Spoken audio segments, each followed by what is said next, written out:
¿Qué fue el diluvio universal? ¿Cómo ocurrió? ¿Qué significado tiene para nosotros hoy en día? ¿Qué evidencias hay de que realmente sucedió? Estas y otras preguntas las vamos a responder en este video, basándonos en las fuentes bíblicas e históricas que tenemos a nuestro alcance.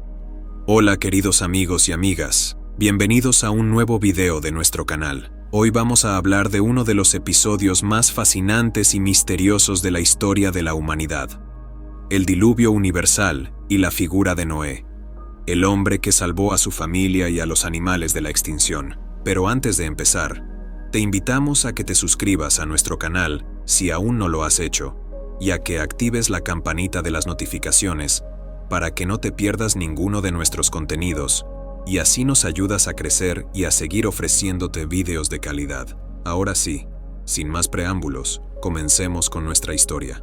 El diluvio universal es un relato que se encuentra en el libro del Génesis, el primer libro de la Biblia, que narra los orígenes del mundo y de la humanidad. Según este relato, Dios decidió enviar una gran inundación sobre la tierra para destruir a toda la gente y a todos los seres vivientes por causa de su maldad y violencia. Sin embargo, Dios encontró a un hombre justo y fiel llamado Noé y le reveló su plan. Le ordenó que construyera un arca, una gran embarcación de madera, donde él, su familia y una pareja de cada especie de animales se refugiarían durante el diluvio. Noé obedeció a Dios y construyó el arca, y cuando todo estuvo listo, entró en ella con su esposa, sus 3 hijos y sus respectivas esposas, y los animales que Dios le había indicado. Entonces, Dios hizo llover sobre la tierra durante 40 días y 40 noches, y las aguas cubrieron todo lo que había sobre la superficie de la tierra, incluso las montañas más altas. Todo lo que tenía aliento de vida murió, excepto Noé y los que estaban con él en el arca. El arca flotó sobre las aguas durante 150 días, hasta que las aguas comenzaron a bajar. El arca se posó sobre las montañas de Ararat, y Noé envió un cuervo y una paloma para ver si había tierra seca. La paloma regresó con una hoja de olivo en el pico, lo que indicaba que la vida había renacido. Noé esperó otros 7 días y volvió a enviar a la paloma, que esta vez no regresó. Entonces, Noé abrió la puerta del arca y salió con su familia y los animales. Construyó un altar y ofreció sacrificios a Dios, en señal de agradecimiento y adoración. Dios se complació con el aroma de los sacrificios y bendijo a Noé y a su familia. Les dijo que se multiplicaran y llenaran la tierra, y les dio permiso de comer de todo ser viviente, excepto de su sangre. También les dio el arco iris como señal de su pacto, prometiéndoles que nunca más destruiría la tierra con un diluvio. Este es, en resumen, el relato bíblico del diluvio universal y de Noé que podemos leer en los capítulos 6 al 9 del libro del Génesis. Pero, ¿qué hay detrás de esta historia? ¿Qué nos quiere enseñar? ¿Qué podemos aprender de ella? En primer lugar, el relato del diluvio nos muestra el carácter de Dios, que es santo, justo y misericordioso. Dios es santo, porque no tolera el pecado ni la maldad. Dios es justo, porque castiga el mal y recompensa el bien. Dios es misericordioso, porque ofrece una oportunidad de salvación a los que se arrepienten y le obedecen. El diluvio fue un acto de juicio de Dios sobre la humanidad corrupta, pero también un acto de gracia de Dios hacia Noé y su familia, que hallaron favor ante sus ojos. Dios no se complace en la muerte del impío, sino que desea que se convierta y viva. Por eso, Dios le dio a Noé el encargo de construir el arca, que era una figura de la salvación que Dios proveería más adelante, en la persona de Jesucristo, el Hijo de Dios, que murió en la cruz para perdonar nuestros pecados y resucitó para darnos vida eterna. Así como Noé creyó en la palabra de Dios y entró en el arca, nosotros debemos creer en el Evangelio de Dios y entrar en Cristo, que es el único camino, la verdad y la vida. En segundo lugar, el relato del diluvio nos muestra el contraste entre la conducta de Noé y la de la gente de su tiempo. Noé se distinguió por su fe, su obediencia y su testimonio. Noé tuvo fe. porque creyó en lo que Dios le dijo, aunque no lo viera. Noé tuvo obediencia, porque hizo todo lo que Dios le mandó, aunque no lo entendiera. Noé tuvo testimonio, porque predicó la justicia de Dios, aunque no lo escucharan. La gente de su tiempo, en cambio, se caracterizó por su incredulidad, su rebeldía y su impiedad. No creyeron en el mensaje de Dios, ni se arrepintieron de sus pecados, ni buscaron la misericordia de Dios. Se burlaron de Noé y de su arca, y siguieron viviendo como si nada fuera a pasar. Pero cuando vino el diluvio, fue demasiado tarde para ellos. No pudieron escapar del juicio de Dios, ni entrar en el arca de la salvación. Así como en los días de Noé, hoy también hay dos tipos de personas: las que creen y obedecen a Dios, y las que no. Jesús dijo que así como fue en los días de Noé, así será en los días de su venida. Vendrá como ladrón en la noche, y sorprenderá a muchos desprevenidos. Por eso, debemos estar atentos y preparados, y no dejarnos llevar por la corriente de este mundo, que se aleja cada vez más de Dios. En tercer lugar, el relato del diluvio nos muestra el propósito de Dios para la creación y para la humanidad. Dios creó el mundo y todo lo que hay en él, y lo vio como bueno. Dios creó al hombre y a la mujer a su imagen y semejanza, y les dio el dominio sobre la tierra. Dios les dio el mandato de fructificar y multiplicarse, y de cuidar y cultivar el jardín del Edén. Pero el hombre pecó contra Dios, y trajo la maldición sobre la tierra. El pecado corrompió la relación entre Dios y el hombre, entre el hombre y la mujer, y entre el hombre y la naturaleza. El pecado produjo violencia, injusticia, opresión y destrucción. El diluvio fue una forma de restaurar el orden original de Dios, de limpiar la tierra de la contaminación del pecado y de darle un nuevo comienzo a la humanidad. Después del diluvio, Dios bendijo a Noé y a su familia y les renovó el mandato de llenar la tierra y de ejercer el dominio sobre los animales. Dios también les dio el arco iris como señal de su pacto, de que nunca más destruiría la tierra con un diluvio, y de que siempre se acordaría de su alianza con el hombre y con toda criatura viviente. El arco iris es un símbolo de la fidelidad de Dios, de su amor incondicional y de su esperanza para el futuro. Dios no se olvida de su creación, sino que la sostiene con su poder y la renueva con su gracia. Dios tiene un plan para el mundo y para la humanidad, un plan de salvación y de restauración, que se cumplirá plenamente cuando Cristo vuelva a establecer su reino de justicia y de paz. Estas son, entonces, algunas de las lecciones que podemos extraer del relato del diluvio y de Noé. Pero, ¿qué hay de las evidencias? ¿Hay alguna prueba de que el diluvio realmente ocurrió?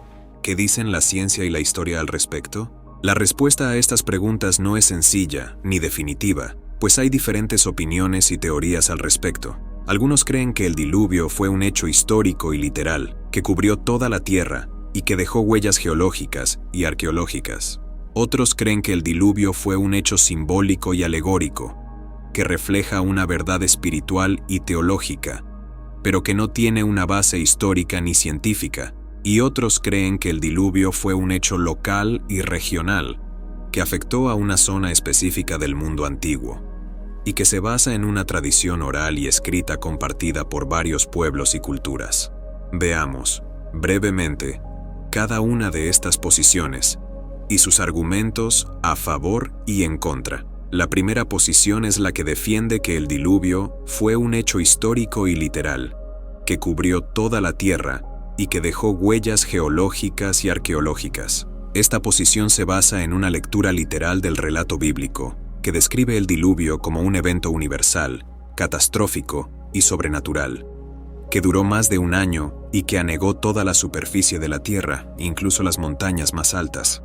Según esta posición, el diluvio fue causado por la apertura de las fuentes del abismo y la rotura de las compuertas del cielo, que liberaron enormes cantidades de agua que estaban almacenadas bajo la tierra y en la atmósfera. El diluvio también provocó cambios geológicos y climáticos, que dieron lugar a la formación de los continentes, las montañas, los glaciares, los fósiles, los estratos y otras características de la Tierra que vemos hoy. El diluvio también dejó evidencias arqueológicas, como el hallazgo del Arca de Noé en las montañas de Ararat, o el descubrimiento de restos humanos y animales en lugares insólitos y a gran altura. El diluvio también se encuentra registrado en las tradiciones de casi todas las culturas antiguas, que narran historias similares de una gran inundación que destruyó a la humanidad, y de un héroe que sobrevivió en un barco con su familia y los animales.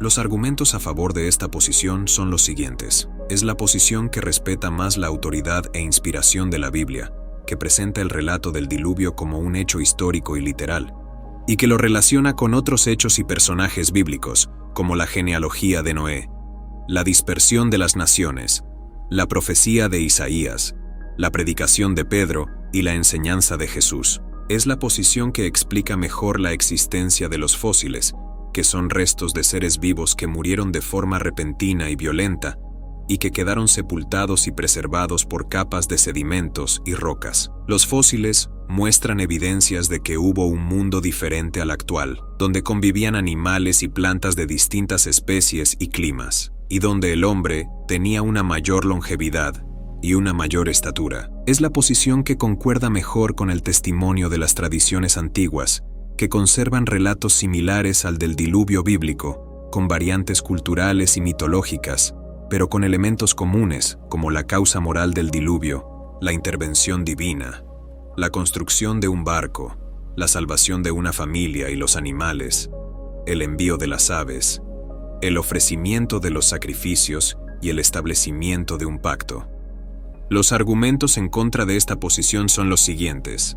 Es la posición que plantea más dificultades científicas y lógicas, pues implica aceptar que hubo suficiente agua para cubrir toda la tierra, que el arca pudo albergar a todas las especies de animales, que el diluvio pudo causar todos los cambios geológicos y climáticos, y que la humanidad pudo repoblar la tierra desde un solo punto y en poco tiempo. Es la posición que ignora o minimiza las evidencias que contradicen o cuestionan el relato bíblico, como la falta de pruebas concluyentes sobre el hallazgo del Arca de Noé, la existencia de civilizaciones y registros históricos que no se vieron afectados por el diluvio, la diversidad genética y lingüística de la humanidad, y la imposibilidad de conciliar el relato bíblico con el de otras tradiciones, que presentan diferencias sustanciales en cuanto a los nombres, los números, los tiempos y los lugares del diluvio. Es la posición que pierde o reduce el sentido simbólico y teológico del relato bíblico, que no pretende ser un informe científico o histórico, sino una narración que revela la naturaleza y el propósito de Dios, la condición y el destino del hombre, y la relación entre ambos. El relato bíblico usa un lenguaje figurado y poético, que expresa verdades espirituales y universales, que trascienden los hechos y las circunstancias concretas. La segunda posición es la que defiende que el diluvio fue un hecho simbólico y alegórico, que refleja una verdad espiritual y teológica, pero que no tiene una base histórica ni científica. Esta posición se basa en una lectura crítica del relato bíblico, que lo considera como un mito, una leyenda, una parábola o una metáfora, que tiene un valor moral y religioso, pero que no corresponde a la realidad. Según esta posición, el diluvio no fue un evento real, sino una invención literaria, que se inspiró en otras tradiciones antiguas y que se adaptó al contexto y al mensaje del pueblo de Israel. El diluvio fue una forma de expresar la ira de Dios contra el pecado, la gracia de Dios hacia los justos y la esperanza de Dios para el futuro. El diluvio también fue una forma de ilustrar el plan de salvación de Dios, que se cumpliría en Jesucristo, el verdadero Noé, que nos libra del juicio y nos da la vida eterna. Los argumentos a favor de esta posición son los siguientes. Es la posición que respeta más la naturaleza y el género literario de la Biblia, que no es un libro de ciencia o de historia, sino de fe y de revelación. La Biblia usa diferentes formas y estilos de escritura que no deben ser interpretados literalmente, sino de acuerdo a su intención y a su contexto. La Biblia usa el lenguaje humano, con sus limitaciones y sus recursos, para comunicar la verdad divina, con su profundidad y su riqueza. Es la posición que explica mejor la coherencia y la unidad de la Biblia, que no es una colección de relatos aislados e inconexos, sino una historia de salvación que tiene un principio y un fin, y que tiene como centro y como clave a Jesucristo. La Biblia usa el método tipológico, que consiste en establecer correspondencias entre los hechos y los personajes del Antiguo Testamento y los del Nuevo Testamento, que se iluminan y se cumplen mutuamente. La Biblia usa el método alegórico, que consiste en extraer el sentido espiritual y moral de los textos, que apuntan a una realidad superior y eterna. Es la posición que concuerda mejor con el conocimiento y la razón humana, que no puede aceptar la existencia de un diluvio universal, que contradice las leyes de la naturaleza y las evidencias de la ciencia. La ciencia y la historia no han encontrado pruebas suficientes ni convincentes de que hubo un diluvio que cubrió toda la tierra y que aniquiló a toda la humanidad, excepto a una familia y a unos animales. La ciencia y la historia han encontrado explicaciones alternativas y racionales para los fenómenos geológicos, biológicos y culturales que se atribuyen al diluvio. Los argumentos en contra de esta posición son los siguientes. Es la posición que desprecia o niega la autoridad e inspiración de la Biblia, que presenta el relato del diluvio como un hecho histórico y literal, y que lo relaciona con otros hechos y personajes bíblicos, como la genealogía de Noé, la dispersión de las naciones, la profecía de Isaías, la predicación de Pedro y la enseñanza de Jesús. Si el diluvio no fue real, entonces la Biblia no es confiable, y todo lo que dice puede ser cuestionado o rechazado. Es la posición que reduce o elimina el sentido moral y religioso del relato bíblico, que no pretende ser solo una metáfora o una parábola, sino una narración que revela la naturaleza y el propósito de Dios, la condición y el destino del hombre, y la relación entre ambos. El relato bíblico usa un lenguaje figurado y poético, pero no por eso deja de expresar verdades históricas y universales, que tienen consecuencias y aplicaciones prácticas. Es la posición que se basa o se somete al conocimiento y la razón humana, que no puede comprender ni aceptar la existencia de un diluvio universal, que supera las leyes de la naturaleza y las evidencias de la ciencia. La ciencia y la historia no tienen la última palabra ni la verdad absoluta, sino que están sujetas a limitaciones y errores. La ciencia y la historia no pueden explicar ni negar la intervención de Dios en la creación y en la historia, que es sobrenatural y milagrosa. La tercera posición es la que defiende que el diluvio fue un hecho local y regional, que afectó a una zona específica del mundo antiguo y que se basa en una tradición oral y escrita compartida por varios pueblos y culturas. Esta posición se basa en una lectura contextualizada del relato bíblico, que lo considera como un hecho histórico y simbólico, que tiene una base real y un valor teológico. Según esta posición, el diluvio fue un evento natural, que se produjo por causas geológicas o meteorológicas, y que inundó una parte de la tierra donde vivía la humanidad de entonces. El diluvio fue un evento significativo, que impactó en la memoria y en la fe de los sobrevivientes, y que se transmitió de generación en generación, con variaciones y adaptaciones, hasta llegar a la forma escrita que conocemos. El diluvio fue un evento revelador, que mostró el juicio y la gracia de Dios, y que anticipó el plan de salvación de Dios, que se cumpliría en Jesucristo, el verdadero Noé, que nos libra del juicio y nos da la vida eterna. Los argumentos a favor de esta posición son los siguientes. Es la posición que armoniza mejor la autoridad e inspiración de la Biblia con la naturaleza y el género literario de la Biblia. La Biblia presenta el relato del diluvio como un hecho histórico y literal, pero también como un hecho simbólico y teológico, que tiene un mensaje y una relevancia para todas las épocas y culturas. La Biblia usa diferentes formas y estilos de escritura, que deben ser interpretados de acuerdo a su intención y a su contexto. La Biblia usa el lenguaje humano, con sus limitaciones y sus recursos, para comunicar la verdad divina, con su profundidad y su riqueza. Es la posición que explica mejor la coherencia y la unidad de la Biblia con el conocimiento y la razón humana. La Biblia no contradice ni se opone a la ciencia y a la historia, sino que las complementa y las ilumina.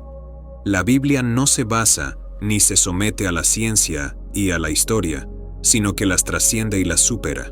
La Biblia no niega ni ignora la existencia de un diluvio local y regional, sino que le da un sentido y un propósito divino, que apunta a una realidad superior y eterna. Es la posición que concuerda mejor con el testimonio y la evidencia de las tradiciones antiguas y de los hallazgos geológicos y arqueológicos.